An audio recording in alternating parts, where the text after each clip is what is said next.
shall be saved.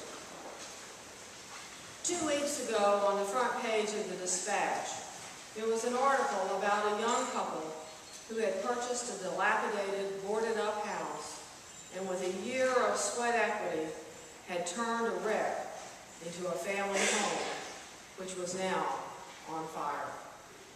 The couple and their 3 children escaped, but the house burned up.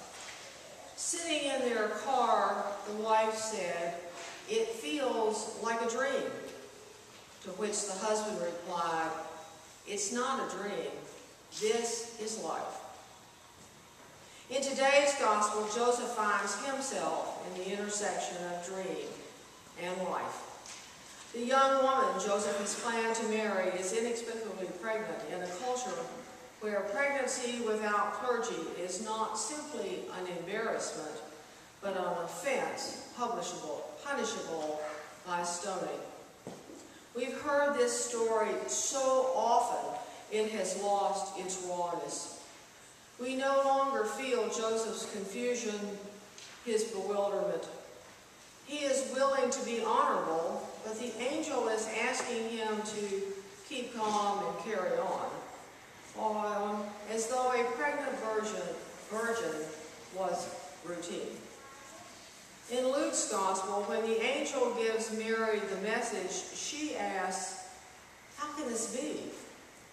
In Matthew, Joseph is stunned into silence. If you look at the scripture, there is no reply from Joseph. He is stunned into silence, or perhaps his reply was unprintable in the family Bible. The angel tells Joseph, "It's okay. God is running the show, and this baby is to be named Jesus," which is Greek for the Hebrew name Joshua, or translated, "God saves." The angel also refers to the ancient sign given to Ahaz of the child to be called Emmanuel, or God is with us. Loosely translated, we get Jesus Emmanuel, or God is with us, to save us. Joseph can stare into the dark of the unimaginable with faith. What happened? He doesn't know. Why it happened? He cannot imagine. He cannot flip to the end of the script and read the ending.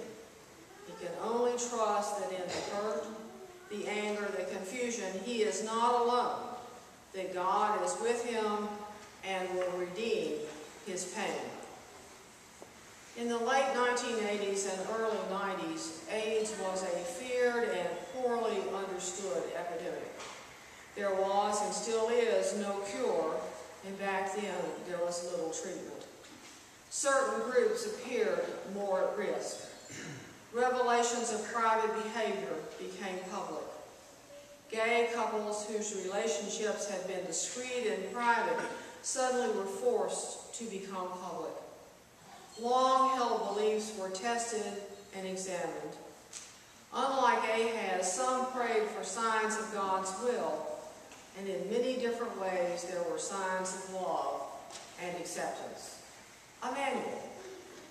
Some relationships were tested and shattered, but not all. In the face of the unthinkable, the unimaginable, with faith and love, the unfathomable became manageable. I remember the 30-something husband holding the hand of his very ill wife. 10 years before, she had been a college freshman at a frat party. Too much alcohol, too few inhibitions, a one-time encounter. Fast forward 10 years, she and her husband had a baby who had failed to thrive. After much testing, an unimaginable diagnosis. AIDS.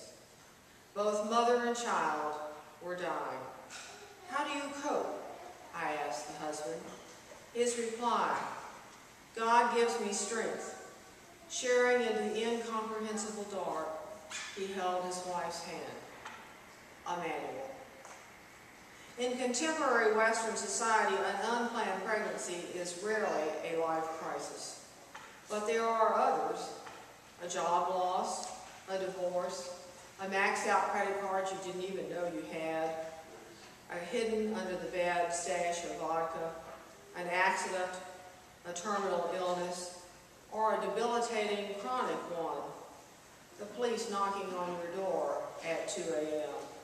And I know from personal experience they're not there for sherry and a check. The bad dream becomes life. Unwanted, unimagined, unbelievable. Life is what happens when you thought you had everything under control. Then the dream shatters. We speak of living the dream, forgetting that some dreams are absolute nightmares. It is by faith that we experience another dream with an angel who declares, "Be not afraid. It is okay to love even when culture frowns and your beliefs are challenged. You are physically drained, emotionally tattered, and spiritually frayed." In this season, when we anticipate God incarnate, the creator of all that is dwelling among us, may we also see and acknowledge the different ways in which we encounter and honor the holy. When we recognize Emmanuel in the face of another whose life and whose beliefs are very different from our own, we begin the steps to seek and serve Christ, no matter how different his face may appear. Recently, I was at the Wexner Medical Center talking shop with the Friday afternoon imam there. He told me that at the North Center they had had in the past month 9 burials of persons under 50. When I expressed my surprise, he replied that 6 had been in a serious automobile accident. And I said, "Oh, the family, the 2 parents and the 4 girls, leaving at home 3 boys and an elderly grandmother. That was so tragic," I exclaimed. "How are the boys managing?" He replied, "They have their faith, and they have their faith community to surround them and keep them." Jesus, Allah, Emmanuel. In many ways, both large, those circumstances which force us to examine and pray about our beliefs and values, and small, those experiences which once loomed large but are now only potholes in life's road. We live in the tension between the now and the not yet, between my God, why have you forsaken me, and into your hands, O Lord, I commend my spirit.